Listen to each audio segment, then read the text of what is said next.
E aí, pessoal, espero que todos estejam bem. Chegamos ao nosso terceiro episódio da série sobre ESG, hoje com uma convidada muitíssimo especial, a Gabriela Ferola, diretora executiva da CEO. A CEO é uma startup parceira do CLP, parceira sob o ponto de vista técnico das camadas novas que a gente traz para os rankings de competitividade dos estados e dos municípios. Então, toda a parte metodológica, ESG, ODS, é obra da CEO. Gabi, prazerzão estar aqui com você, para a gente conversar um pouquinho sobre o ESG, né? Essa sigla que está tão em moda, mas o que a gente vai tentar aqui é colocar de forma pragmática como o ESG é importante, principalmente para o setor público. Tudo bem, Gabi? Tudo ótimo, Tadeu. Obrigada pelo convite. Toda a equipe do CLP, é sempre um prazer poder conversar, né, sobre a temática que é o nosso DNA, a temática ESG, a temática ODS também da Agenda 2030. Espero que a gente consiga contribuir sempre com o desenvolvimento de políticas públicas mais focadas no desenvolvimento sustentável. Maravilha, Gabi. Nós, do CLP, tivemos, no final do ano passado, uma provocação de como trazer esse conceito de ESG para o setor público, e essa provocação ela bateu e nos reverberou muito no ranking de competitividade, ou seja, um olhar sobre o ponto de vista de política pública baseada em evidência, sobre a ótica de todos os indicadores, como mensurá-los sobre uma ótica de ESG. E aí eu te pergunto, como que você enxerga a entrada aí da metodologia ESG como um elemento fundamental para que a gente, enquanto cidadão, a gente tenha políticas públicas melhores? Eu acho que um ponto relevante da gente colocar é que o governo já realiza, né, ele já materializa o ESG. O que a gente está falando aqui é de explicitar toda essa cadeia e gerar uma intencionalidade ainda maior na geração desse impacto positivo, na mitigação do impacto negativo, do governo se posicionar efetivamente como um grande agente fomentador de todo esse ecossistema, seja de finanças verdes, para a gente transicionar para uma economia de baixo carbono, para a gente alcançar uma economia, um desenvolvimento econômico mais justo, inclusivo e equilibrado. E todos os dados, evidências, todas as informações, a gente trabalhar estrategicamente isso no âmbito da gestão governamental, para mim é o grande ponto basilar desse processo. Ao longo da nossa trajetória, né, não só como CEO, mas da trajetória de toda a nossa equipe anteriormente, a gente entendeu que é muito relevante a gente trazer o racional do impacto para o processo, não só de planejamento das organizações, e aí fazendo um paralelo com as organizações governamentais também, mas principalmente o racional de impacto no processo de gestão. Então, a gente precisa conseguir materializar dentro desse processo de gestão essa sucessiva cadeia de impactos, diretos e indiretos, de todas as ações e políticas governamentais, para a gente conseguir tomar decisões mais claras com base nesses dados e evidências. A gente traz um exemplo disso quando a gente aplica o retorno social do investimento em alguns projetos, em que a gente entende que, a partir daquele investimento, a gente reduz o custo em outros sistemas governamentais. Então, isso é muito importante ser contabilizado em toda essa visão financeira e de desenvolvimento de políticas públicas, para que a gente consiga otimizar melhor os recursos, e aí recursos no sentido amplo, não só recursos financeiros, mas humanos também, para que a gente consiga desenvolver melhor essas políticas públicas, entendendo o seu potencial de impacto, a cadeia de impacto dentro desse processo. Então, eu acho que esse é um fator de uma nova visão que os gestores públicos precisam integrar à sua rotina, ao seu dia a dia. Gabi, você tocou num ponto, você abriu a sua resposta para mim com um ponto que é essencial. Você disse assim, o ESG já faz parte do exercício diário da gestão pública. E as pessoas acham que é uma grande novidade. Então, esse exercício diário, a minha pergunta para você é como que a gente consegue fomentar, como que a gente consegue potencializar, explicitar para que esse exercício diário ele seja feito de uma maneira cada vez mais consciente, cada vez mais racional, e que desafios que você enxerga nessa jornada, nessa trajetória? Eu acho que o primeiro desafio é o desafio da priorização, né? É a gente entender aquilo que realmente é relevante para aquela organização governamental, no sentido da sua atuação finalística, mas também para os seus stakeholders. E a sua proposição de impacto, qual é o impacto efetivamente que essa organização se propõe a gerar através dos seus projetos, através das políticas públicas, através da sua gestão efetivamente. Então, esse ponto da materialidade é muito relevante. Quando a gente fala materialidade, a gente está falando das temáticas que são relevantes para a própria organização, a partir do seu core, né? Então, se eu sou uma organização que trabalho o planejamento e gestão, então temáticas relevantes a esse planejamento e gestão são prioritárias para mim e para os meus stakeholders. Quem são os meus stakeholders? Então, eu acho que a gente traz dois exercícios principais, assim. Um exercício que parece algo simples, mas que a maior parte das organizações, e eu não estou falando só organizações governamentais, não fazem, que é: qual o meu mapa de stakeholders? Qual o meu fluxo de interação com esses stakeholders, né? E a partir daí eu entender quais são realmente as minhas prioridades de atuação, dado o meu core, dado toda a legislação, os normativos pertinentes à minha atuação também, todo esse arcabouço. A partir daí, eu consigo conectar essas minhas prioridades à agenda ESG e ODS, por exemplo. Porque você já faz governança, você já faz social, você já faz ambiental. No momento que você tem a clareza do seu core, do que você faz, você conecta isso. Essa ação que eu faço em relação à gestão estratégica de recursos humanos com integração da diversidade está relacionada ao eixo social. Mas ela também está relacionada ao ODS 4, 5, 6, 7, e aí eu começo já a estabelecer um exercício, uma cadeia de impacto em relação a todo esse potencial que eu tenho de transformação na ponta para os meus stakeholders. A partir daí, eu começo a olhar também o que eu já tenho de métricas, porque os órgãos governamentais já possuem métricas que eles mensuram seus resultados. E aí eu conecto essas métricas nessa matriz. No momento em que eu conecto essas métricas nessa matriz, eu já consigo ter uma visibilidade do que eu já faço e já gera impacto em relação à agenda ESG, em relação à agenda ODS. Ah, Gabi, mas isso é muito complicado, preciso de uma consultoria para fazer isso. Você não precisa de uma consultoria para fazer isso. Você pode fazer um exercício interno, inclusive de inovação, de cocriação, de sentar com seus líderes, com seus gestores governamentais, abrir a Agenda 2030.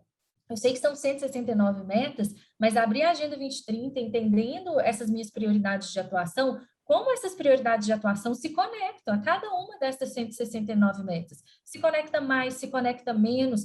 Quando eu estou falando de geração de energia fotovoltaica, eu estou falando do eixo ambiental, estou falando do ODS 7, estou falando do ODS 12. Então, no momento em que você faz essa imersão, você consegue explicitar e deixar mais claro para os próprios gestores, depois você consegue comunicar isso melhor para os seus stakeholders, como que você já faz, já contribui para essa agenda ESG, pensando em agenda ESG no sentido de desenvolvimento sustentável, e para toda a cadeia da Agenda 2030. O Gabi, você está comentando desse exercício que, naturalmente, na hora que a gente se organiza, aquilo que a gente está fazendo sob o prisma da metodologia, como que as coisas acontecem. Eu costumo dar um exemplo sob o ponto de vista do CLP e do ranking. A gente está falando do ranking dos estados, que é um ranking que a gente completa esse ano a 10ª edição.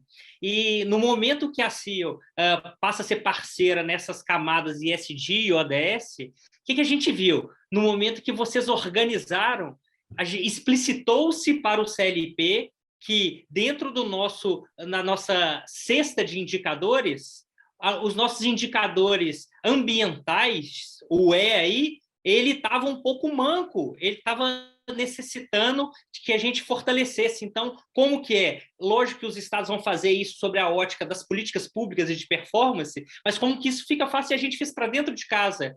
E para esse ano, a gente sai com novos indicadores ambientais depois de fazer esse exercício com vocês. Então, isso é muito legal e como que acontece naturalmente.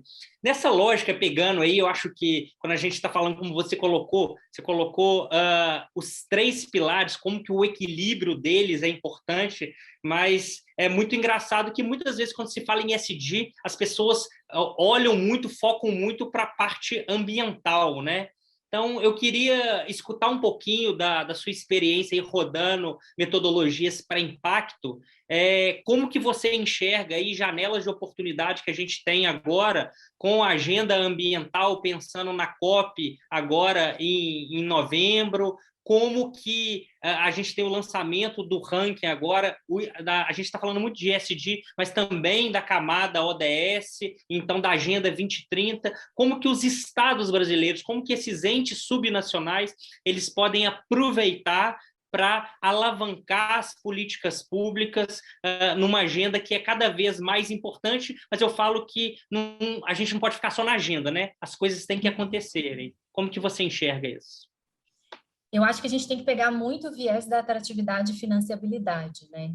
Então, no momento em que o governo conseguir desenvolver políticas, ou das políticas que ele já desenvolve, conseguir comunicar melhor a qualificação dessas políticas em relação ao seu impacto ambiental, social e de governança, e aí pegando o impacto ambiental aqui de forma mais específica, você vai conseguir ampliar a captação desses recursos nacionais e internacionais que hoje estão lastreados cada vez mais a partir desses princípios para os investimentos responsáveis, a partir do direcionamento desses recursos para projetos e organizações que realmente estejam integrando essa agenda ESG e, mais do que isso, estejam gerando impacto intencional para a Agenda 2030. E aí, quando a gente olha para o eixo ambiental, eu acho que a gente fala de uma gama de possibilidades relacionadas à infraestrutura e aí a acessibilidade a esses serviços também. A gente olha para todos os desafios dos territórios relacionados ao transporte. Então, hoje a gente já tem diversas soluções aplicadas nacionalmente, também internacionalmente, que podem ser transpostas para o fomento ao desenvolvimento de uma cadeia de um transporte limpo, não só na perspectiva do transporte coletivo, mas na perspectiva do transporte individual também. E aí você tem uma série de impactos positivos relacionados a essa cadeia, principalmente relacionados à redução das emissões de gases do efeito estufa, que é o grande foco aqui. Por outro lado, o governo ele pode trabalhar como agente fomentador em políticas que vão gerar incentivos financeiros para que as organizações trabalhem essas agendas, principalmente a agenda ambiental. Então, por que a gente não traz uma visão de incentivo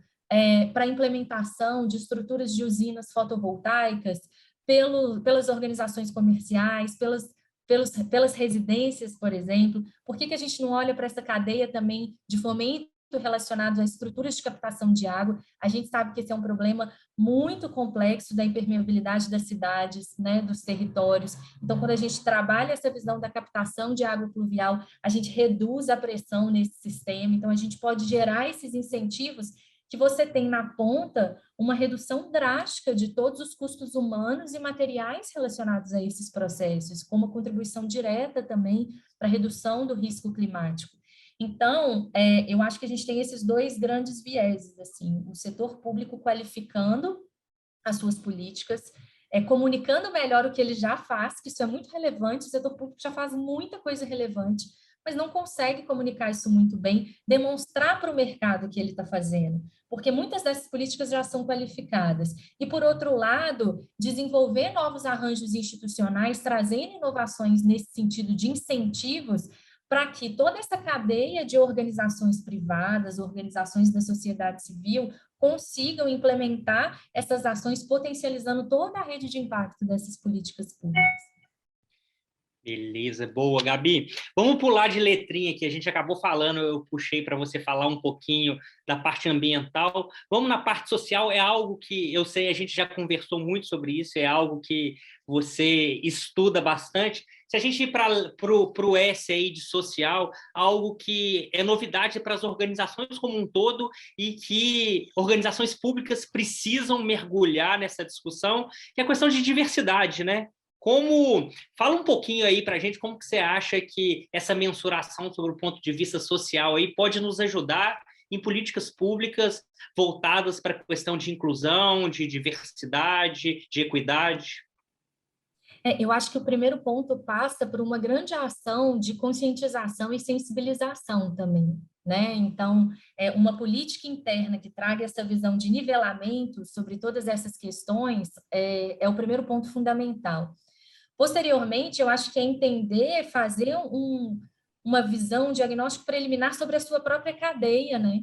Para você entender os principais gaps relacionados à integração da diversidade na sua organização e, do ponto de vista interno, gerar, desenvolver políticas que vão ampliar o acesso de toda essa visão de diversidade para serviços que hoje a gente sabe que existem diversas limitações, mas mais do que isso, para a gente conseguir ter uma visão de acesso efetivamente mais igualitário a todas essas oportunidades. Eu acho que o principal é isso, né? A gente ter essa visão de reduzir esse abismo social através da integração da diversidade, não só no núcleo das organizações governamentais, mas também em políticas que vão acelerar essa integração no âmbito das organizações, tanto privadas, da sociedade civil, e gerar essa cadeia de conscientização, enforcement mesmo, de efetivação dessa diversidade, porque isso é basilar para o nosso desenvolvimento social, é um pilar fundamental do desenvolvimento social, e quando a gente olha para toda a cadeia ESG, a gente fala que a gente tem que trabalhar um maior equilíbrio, né, entre a execução dessas ações e a execução dessas políticas. E, geralmente, o eixo social, ele é o mais negligenciado nessa estrutura, né? Então, a gente sempre está falando do eixo ambiental, do eixo de governança, entendendo governança também como econômico, né? Toda essa cadeia de impactos econômicos, mas o eixo social, ao mesmo tempo que ele é um dos mais fundamentais, ele é o mais sensível, ele é o mais complexo da gente integrar, né, por todas as questões históricas da nossa estrutura, mas ele é fator-chave para que a gente consiga evoluir para esse desenvolvimento mais inclusivo, igualitário e justo nesse sentido. Principalmente, né, Gabi, falando em ESG no setor público, né, que passa a ser aí elemento fundamental de transformação social, que eu falo que é o grande propósito da gestão pública, então é um elemento muito importante. Para a gente encaminhar aqui para o nosso final, não podemos deixar de falar do G de governança, você já deu uma pincelada aí, falando sobre a questão econômica, mas eu queria trazer mais a questão de transparência, a questão de rastreabilidade, a questão aí de acesso à informação. Então, são questões muito ligadas à governança pública e muito importantes, né? Questões essenciais quando a gente está falando do trato de coisas públicas, né? Então, mais uma janela de oportunidade para que a gente consiga também, né, Gabi, ajustar essas questões dentro do setor público, medir, enxergar quem que está fazendo bem e se inspirar nisso, né? Não, é extremamente fundamental e trazendo um processo de benchmarking que a gente fez internacionalmente, assim, de todos esses protocolos para sustentabilidade, investimentos responsáveis, a gente tem sim a transparência como eixo fundamental de todo o processo. E aí não só no detalhamento das soluções ESG que vão ser implementadas, mas também das métricas que vão mensurar esses resultados de impacto em governança econômico e socioambientais, para a publicização para os stakeholders. E aí, um ponto muito relevante que a gente trabalha muito na CIEL também é o conceito da transparência, da acessibilidade da informação. Mas a acessibilidade da informação, não só dela estar disponível em diversos canais, mas dela ser inteligível para os diversos públicos estratégicos. Então, não basta eu colocar uma informação disponível se as pessoas não entendem o que essa informação quer dizer.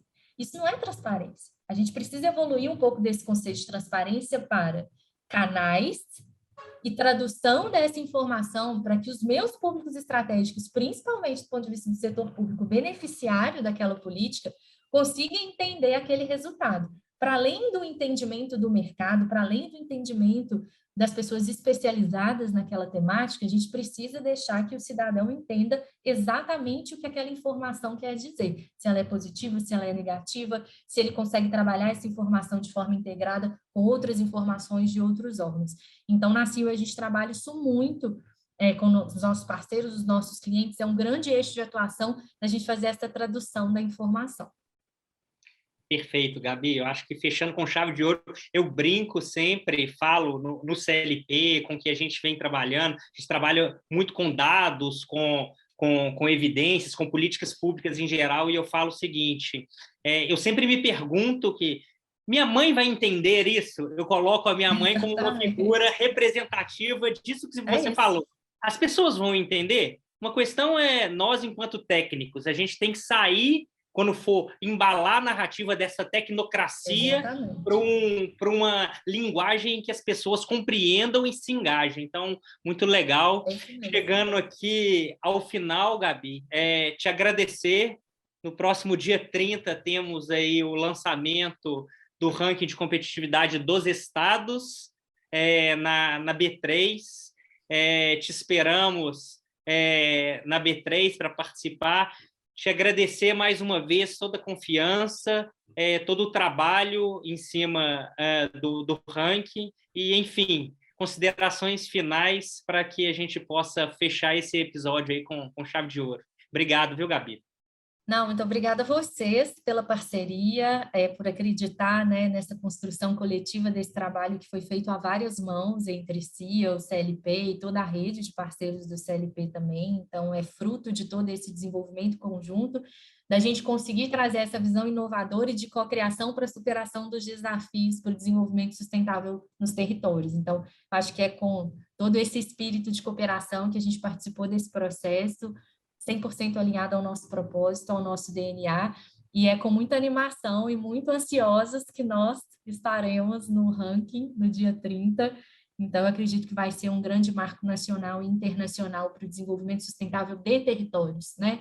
É uma estrutura que pode ser replicada para outros territórios, outras visões nacionais e internacionais. Maravilha, Gabi. Obrigado mais uma vez. Obrigado a todos e todas que nos escutaram aqui. E fiquem atentos aí às redes sociais do CLP, da CIO, que todas as novidades em relação ao lançamento do ranking vão estar disponíveis nas redes sociais. Um grande abraço a todos.